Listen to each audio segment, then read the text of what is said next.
Chào các bạn. Chào các bạn trở lại với video tiếp theo của Canfit Củ Chi. Thì hôm nay mình nhận được một cái mail Asus X451CA nha các bạn. Review là 2.1. Hiện trạng của cái mail này đó là mất nguồn nha các bạn. Và là nó khóa nguồn 19 tại nguồn đầu vào nha các bạn. Đây, vị trí này nha các bạn. Nó sẽ phá nguồn 19 tại con phép là BQ8801 nha các bạn. Sau khi mình cắm nguồn vào thì nó sẽ phá nguồn tại con phép này nha các bạn. Con phép nguồn đầu vào này. Bây giờ mình sẽ cắm nguồn và đo cho các bạn xem nha các bạn. Các bạn sẽ quan sát cái đồng hồ Ampe của mình nha các bạn. Và cái đồng hồ mình đo DC đây. Rồi bây giờ mình sẽ cắm nguồn nha các bạn. Bây giờ mình sẽ cắm nguồn cho các bạn coi. Và mình sẽ đo cho các bạn. Rồi các bạn quan sát là máy không ăn dòng nha các bạn. Và các bạn quan sát ở cái đồng hồ đo volt của mình đây. Đây, bây giờ mình sẽ đo vào cực D của BQ8801 nha các bạn. Đó, các bạn thấy có nguồn 19 vào nha các bạn. Rồi bây giờ mình sẽ đo tới cực S. Đó, máy đã mất nguồn tại đây nha các bạn. Đó, máy sẽ phá nguồn tại con BQ8801. Đó, BQ8801.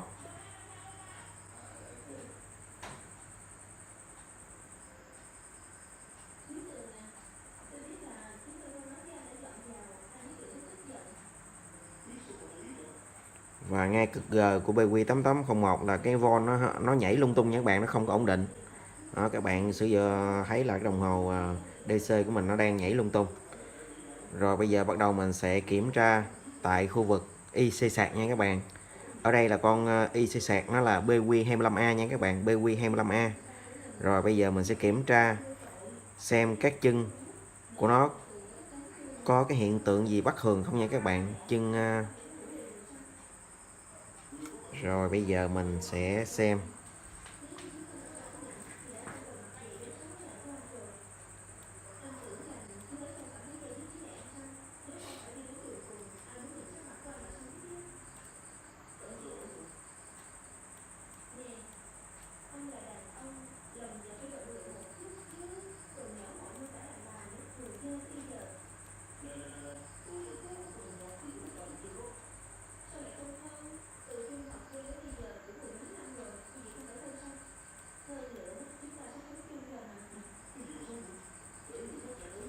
Con IC sạc trên bo view nó là cái con BU8008 nha các bạn.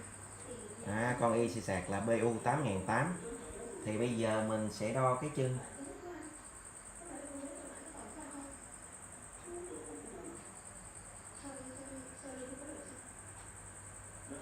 Chân 1 và chân 2 mình xem là nó có cái nguồn 12 chưa nha các bạn. Có cái nguồn 19V chưa nha các bạn. Chân 1 và chân 2.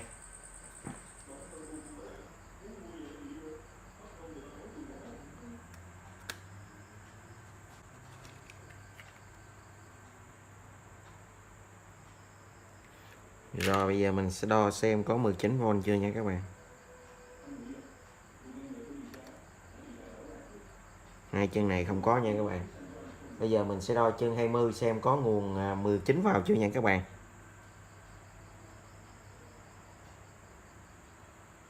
Rồi nguồn cấp tại chân số 20 của BU8008 là có nha các bạn. Đó, có 19V. Đó, các bạn quan sát là có 19V nha các bạn. Rồi bây giờ mình sẽ đo chân AC detect nha các bạn. Tại chân số 6 xem nó có khoảng 2V mấy chưa nha các bạn. Thường thì ở cái chân này á nó sẽ có là khoảng 2V mấy. Tầm khoảng 2V rưỡi nha các bạn. Rồi bây giờ mình sẽ đo trực tiếp vào chân số 6.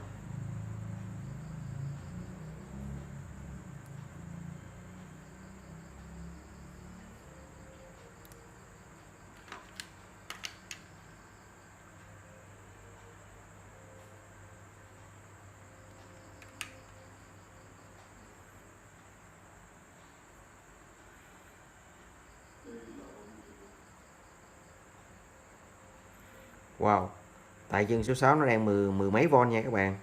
Đó, là mình đang nghi tại vị trí chân AC detect nó có giống đề nha các bạn. AC detect nó đang là rất là cao, nó tới mười mấy von nha các bạn. Bây giờ mình sẽ kiểm tra cái cầu phân thế. Thường ở vị trí cái chân số 6 AC detect của con IC sạc nó sẽ có hai con điện trở, nó là một cầu phân thế nha các bạn. Nguồn 19 đưa vào nó sẽ đưa cho vào và nó sẽ qua cái cầu phân thế, nó giảm xuống nó còn khoảng 2V rưỡi nha các bạn. Là cái chân đó là điều kiện ok, nó là phải 2V rưỡi. Nhưng bây giờ mình đo tại vị trí này nha các bạn. Rồi mình sẽ đo tại vị trí. Ồ, nó nguồn khá cao nha các bạn. Mình nghi nó có vấn đề rồi. Rồi bây giờ bắt đầu mình sẽ kiểm tra hai con điện trở ngay cầu phân thế nha các bạn, của con BU 8008 này. Và mình sẽ kiếm hai con điện trở khác. Mình sẽ thay thế vào để xem coi nguồn ra nó có chính xác hay không nha các bạn. Và có phải là do hai con điện trở của cầu phân thế hay là do cái con IC sạc BQ25A này bị lỗi nha các bạn. Bây giờ mời các bạn theo dõi tiếp. A few moments later. Rồi, sau khi mình đã kiếm được hai con điện trở của cầu phân thế nha các bạn, bây giờ mình sẽ tiến hành thay thế hai con điện trở này vào cái cầu phân thế trên cái con BU 8008 nha các bạn. Tại chân số 6 AC detect, xem cái nguồn ra tại cầu phân thế nó đúng hay chưa nha các bạn. Bây giờ bắt đầu mình sẽ tiến hành thay thế vào.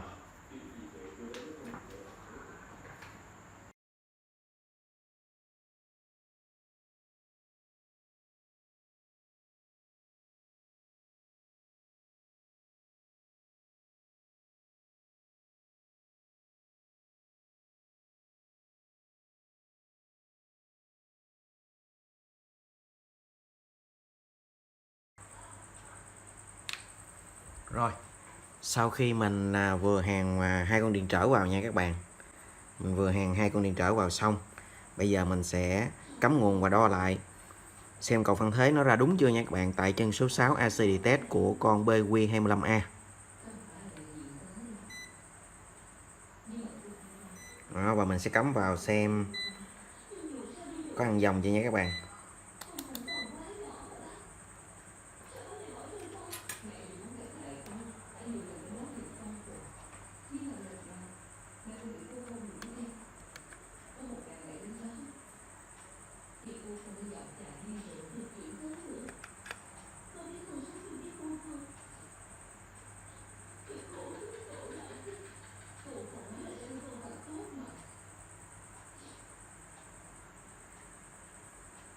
Khoảng 2V8 nha các bạn. Nó đã hạ xuống rồi nhưng mà như vẫn chưa có nguồn vào.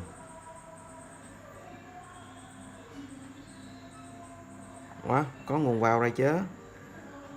Bên đây kìa. Wow, máy đã có nguồn vào rồi nha các bạn, nhưng mà sao không thấy ăn dòng đây.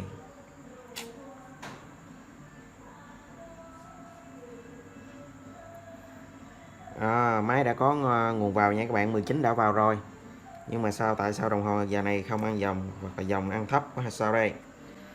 Bây giờ mình sẽ đo tại chân kích của nó coi xem nó có nguồn chưa nha các bạn.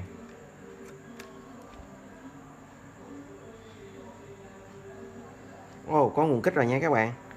Bây giờ mình sẽ quay qua mình kích thử xem có máy có hoạt động không nha các bạn.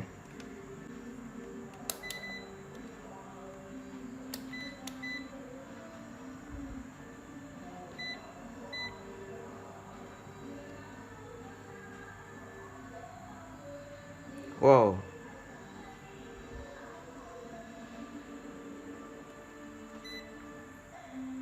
đã có dòng chạy nha các bạn. Ok các bạn, ok. Rồi, tại nãy giờ mình để đây. Như vậy là main đã hoạt động nha các bạn. Ok các bạn. Rồi máy đang dòng nha các bạn. Ok. Rồi bây giờ mình sẽ kích lại đây.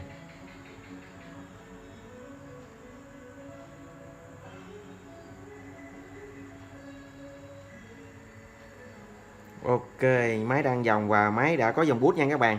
Ok các bạn. Như vậy nguyên nhân là nó lỗi cầu phân thế tại chân số 6 AC detect của BQ25A nha các bạn. Rồi bây giờ bắt đầu mình sẽ cắm màn hình vào xem main có xuất hình không nha các bạn. Ok các bạn. Như vậy là nguyên nhân là do cái cầu phân thế nha các bạn. Do hai con điện trở ngay chân số 6 AC Detect bị lỗi nha các bạn. Rồi bây giờ mình sẽ cho vào màn hình xem máy có xuất hình không nha các bạn.